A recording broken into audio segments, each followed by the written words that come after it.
Silicon city ಹೊಸ ವರ್ಷವನ್ನ ಅದ್ದೂರಿಯಿಂದ ಬರಮಾಡಿಕೊಳ್ಳಲು ಸಜ್ಜಾಗ್ತಾ ಇದ್ದು party ಮೋಜು ಮಸ್ತಿಗೆ ನಗರದ Brigade road, MG road, Koramangala, ಇಂದಿರಾನಗರಗಳು ತಯಾರಾಗಿವೆ.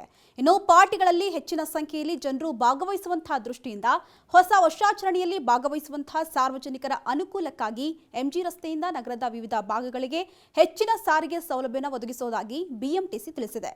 ಹೌದು, ಡಿಸೆಂಬರ್ 31ರಂದು ಎಂಜಿ ರಸ್ತೆಯಿಂದ ರಾತ್ರಿ 11 ಗಂಟೆಯ ನಂತರ ತಡರಾತ್ರಿ 2 ಗಂಟೆಯವರೆಗೂ ಪ್ರಯಾಣ ಸಂಚಾರದ ಒತ್ತಡಕ್ಕೆ ಅನುಗುಣವಾಗಿ ಹೆಚ್ಚುವರಿ ಬಸ್ಗಳು ಸಂಚರಿಸಲಿವೆ. ಅಲ್ಲದೆ ಜನದಟ್ಟಣೆ ಇರತಕ್ಕಂತಹ ಪ್ರಮುಖ ಬಸ್ ನಿಲ್ದಾಣ ಜಂಕ್ಷನ್ಗಳಾದ ಕೆಂಪೇಗೌಡ ಬಸ್ ನಿಲ್ದಾಣ, ಕೃಷ್ಣರಾಜ ಮಾರುಕಟ್ಟೆ, ಶಿವಾಜಿನಗರ, ಕೋರಮಂಗಲ, ಕಾಡುಗೋಡಿ, ಕೆಂಗೇರಿ, ಸುಮನಹಳ್ಳಿ, ಗೊರಗುಂಟೆಪಾಳ್ಯ, ಯಶವಂತಪುರ, ಯಲಹಂಕ, ಶಾಂತಿನಗರ, ಬನಶಂಕರಿ, ಹೆಬ್ಬಾಳ ಮತ್ತು ಸೆಂಟ್ರಲ್ ಸಿಲ್ಕ್ ಬೋರ್ಡ್ಗಳಿಂದ ಪ್ರಯಾಣಿಕರ ದಟ್ಟಣೆಯ ಬೇಡಿಕೆಗೆ ಅನುಗುಣವಾಗಿ ಸಾರಿಗೆ ಸೌಲಭ್ಯವನ್ನು ಕಲ್ಪಿಸಲು ಕ್ರಮ ಕೈಗೊಳ್ಳಲಾಗಿದೆ.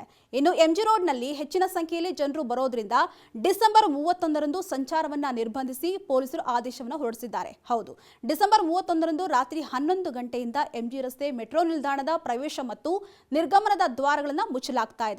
ಪ್ರಯಾಣಿಕರ ಬಳಕೆಗಾಗಿ ಹತ್ತಿರದ ನಿಲ್ದಾಣಗಳಾದ ಟ್ರಿನಿಟಿ ಮತ್ತು ಕಬ್ಬನ್ ಪಾರ್ಕ್ನಲ್ಲಿ ರೈಲುಗಳು ಸಿಗಲಿವೆ. ಹೀಗಾಗಿ ಪ್ರಯಾಣಿಕರು ಟ್ರಿನಿಟಿ ಅಥವಾ ಕಬ್ಬನ್ ಪಾರ್ಕ್ ಮೆಟ್ರೋ ನಿಲ್ದಾಣಗಳಿಗೆ ಬಂದರೆ ರಾತ್ರಿ 11 ಗಂಟೆ ನಂತರ ಪ್ರಯಾಣಿಸಬಹುದು. ಇನ್ನು 11 ಗಂಟೆ ನಂತರ ಪ್ರಯಾಣಿಕರು 50 ರು ಬೆಲೆಯ ರಿಟರ್ನ್ ಜರ್ನಿ ಪೇಪರ್ ಟಿಕೆಟ್ ಅನ್ನು ಬಳಸಲು ಬಿಎಂಆರ್ಸಿಎಲ್ ಸೂಚನೆ ನೀಡಿದೆ.